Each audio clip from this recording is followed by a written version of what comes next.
বলেন তো জাহান্নাম কয়টা? সবাই বলেন জাহান্নাম কয়টা? জানেন না? জাহান্নাম কয়টা? 7টা। জান্নাত কয়টা? 8টা। জাহান্নাম থেকে বাঁচার অনেক আমল আছে, জান্নাতে যাওয়ার অনেক আমল আছে। আপনি একটা আমল করেন জাহান্নাম থেকে বাঁচার জন্য, একটা আমল করেন জান্নাতে যাওয়ার, একটা। আজকে জিজ্ঞাসা করা হয়, অনেকেই পারবে না, অনেকেই পারবে না, এগুলো পারবে। জানি আমি অনেকে পারবে।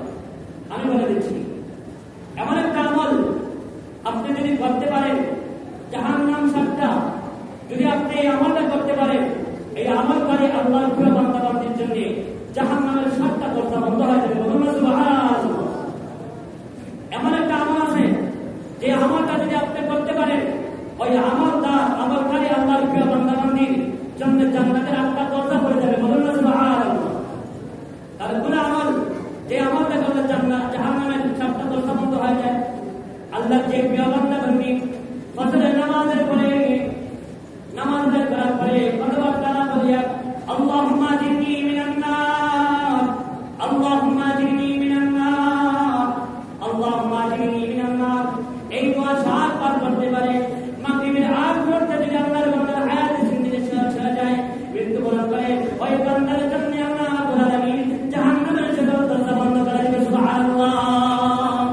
বান্দা যদি মাগরিবের নামাজের পরে কথাবার্তা না বলিয়া আল্লাহুম্মা জিরনি মিনান নার 7 বার পাঠ করতে পারে, সূর্য উদয় হওয়ার পূর্বে যদি রাতের মধ্যে আল্লাহর বান্দার হায়াতে জিন্দেগি শেষ হয়ে যায়, মৃত্যুবরণ করে, ওই আল্লাহর বান্দার জন্য আল্লাহ রাব্বুল আলামিন জাহান্নামের সকল দরজা বন্ধ করে দিবে। সুবহানাল্লাহ। তাহলে এমন একটা আমল অবশ্যই আপনি মাসুদ নামাজ পড়তে হবে, মাগরিবের পরে এবং ফজরের পরে কথাবার্তা না বলি আল্লাহুম্মা জিরনি মিনান নার 7 বার পড়া। সবাই বলবো তো ইনশাআল্লাহ। আল্লাহ তাআলা আমাদের সবাইকে তৌফিক দান করুন। সবাই বলে আমিন।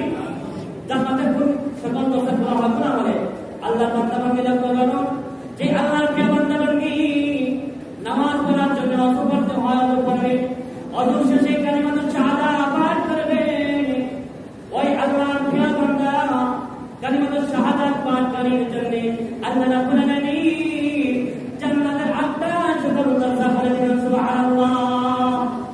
সকল দরজা খুলে যাবে, বান্দা মৃত্যুবরণ করবে, সকল দরজা আল্লাহ সাহায্য করবে। এই 1 নম্বর ভালো না। 2 নম্বর ভালো, ওযু শেষে যদি আপনি কালিমাতুশ শাহাদাত পাঠ করতে পারেন, কিতাবের মধ্যে আছে যে আল্লাহর প্রিয় বান্দাবান্দি ওযু শেষে কালিমাতুশ শাহাদাত পাঠ করবে, 1 নম্বর লাভ হলো ওই আল্লাহর প্রিয় বান্দাবান্দির জন্য জান্নাতের সকল দরজা খুলে যাবে। 2 নম্বর লাভ হলো ওই আল্লাহর বান্দি ঈমানের সাথে কালিমা পড়তে পড়তে ঈমান নিয়ে মৃত্যুবরণ করতে পারবে। সুবহানাল্লাহ। এজন্য এই আমলটা করব তো সেটা ইনশাআল্লাহ সহজ না কঠিন? সহজ। অবশ্যই কালিমাতুশ শাহাদাত পড়া, আশহাদু আল্লা ইলাহা ইল্লাল্লাহু ওয়াহদাহু লা শারীকা লাহু ওয়া আশহাদু আন্না মুহাম্মাদান আবদুহু ওয়া রাসূলুহু। কালিমাতুশ শাহাদাত হাদিসের মধ্যে আছে, আল্লাহুম্মা জাআলনি মিনাত তাওয়াবিনা ওয়া জাআলনি মিনাল মুতাতাহহিরিন। 2টা হাদিস। আরেকটা হাদিসের মধ্যে এসেছে এক পুরো পানি আপনি পান করবেন, 3 নম্বর হাদিস। আরেকটা হাদিসের মধ্যে এসেছে আকাশের মধ্যে তাকাইয়া পানি পান করবেন। এইভাবে যদি পান করতে পারে, কালিমাতুশ শাহাদাত পাঠ করলেন, লাস্টের অংশ পাঠ করলেন, এক পুরো পানি পান করলেন, তারপরে আকাশের দিকে তাকাইলেন, তাহলে 4টা হাদিসের পরে আমল হয়ে যায়। আমলও হবে,